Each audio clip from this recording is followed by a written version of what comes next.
Welcome everyone to this Age of Empires 4 build order tutorial for the Byzantines, and today we're going to go for a fast feudal age rush using the imperial hippodrome landmark to get to the feudal age and then pump out horsemen followed by archers. We're also going to be getting up to 3 cisterns in the dark age, and that's going to be getting the Byzantines economy rocking and rolling. As usual, we queue up villages in our town centre. We're going to take 3 villages from the starting 6 to go to sheep, 2 to go to stone, 1 to build the cistern, a house, and then go back to food, with the first 2 villages to come from the town centre to go to food.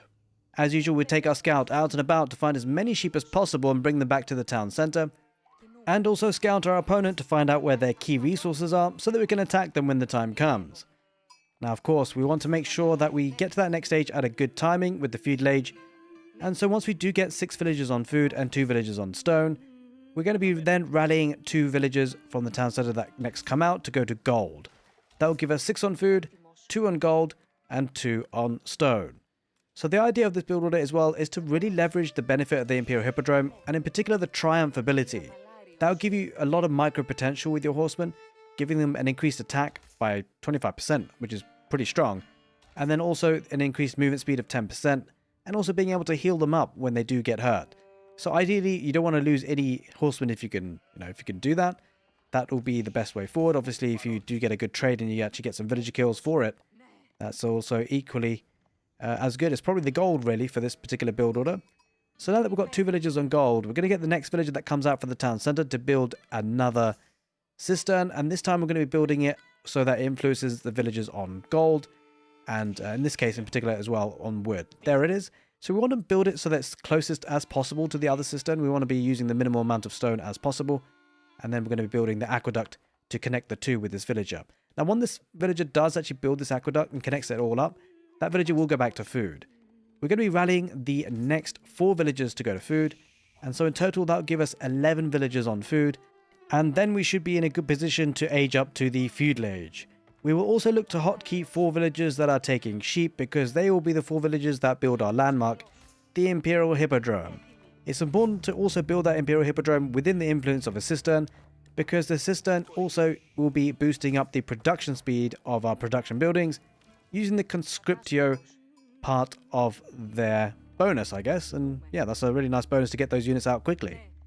So as you can see, we're getting sheep on the map, and when we do get up to 11 villagers on food, that's where we're going to be kind of reaching that feudal age mark. The next milestone really to hit in terms of resources is 200 gold. Once we hit 200 gold, we're going to be taking those 2 villages away from gold and to go to straggler tree. And then when we can afford it, we're going to be dropping off food on the town centre and build that Imperial Hippodrome with those 4 villages that we hotkeyed. We continue to rally to food, and so we should then end up having a good 7 villages on food.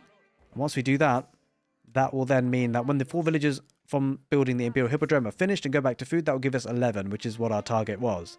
The next 4 villagers from the town centre will go to wood, and that will give us up to 8 villagers on wood, 4 from the town centre, 2 that are already chopping away that came from gold, and 2 more that will come off from stone once we've got enough stone for the 3rd cistern and aqueduct system.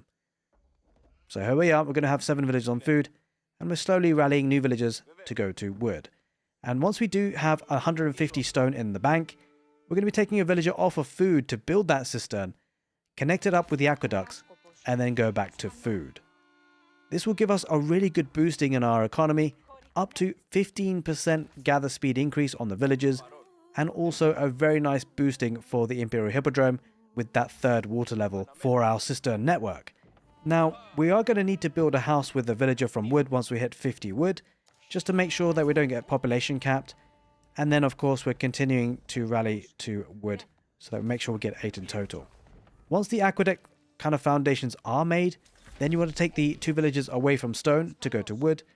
And as we say, the magic number is 8. That's what we're waiting for. Once we do get 8 villagers on wood, taking the straggler trees, we will then start to rally back over to food. We want to aim for 15 villagers on food and 8 on wood. You may need to think about going on berries as well if you didn't get that many sheep. But here we are, we've aged up and we're going to be immediately queuing horsemen at around about the 4-minute 35-second route. And we need to make sure that we rally over to where our opponent might be and what resources we can harass. We'll also need to look towards building a lumber camp at this point, because we might be running out of straggler tree. But, we want to just make sure we get enough wood for that. And with this, we should be able to pump out a lot of units in terms of horsemen to start off with, just to harass our opponent. As you can see, we're prepping to build a mill just in case we need to go to berries a little bit earlier. And then once we can afford it, and we're comfortably producing both horsemen and villagers, we are then going to drop an archery range to follow all this up with archers.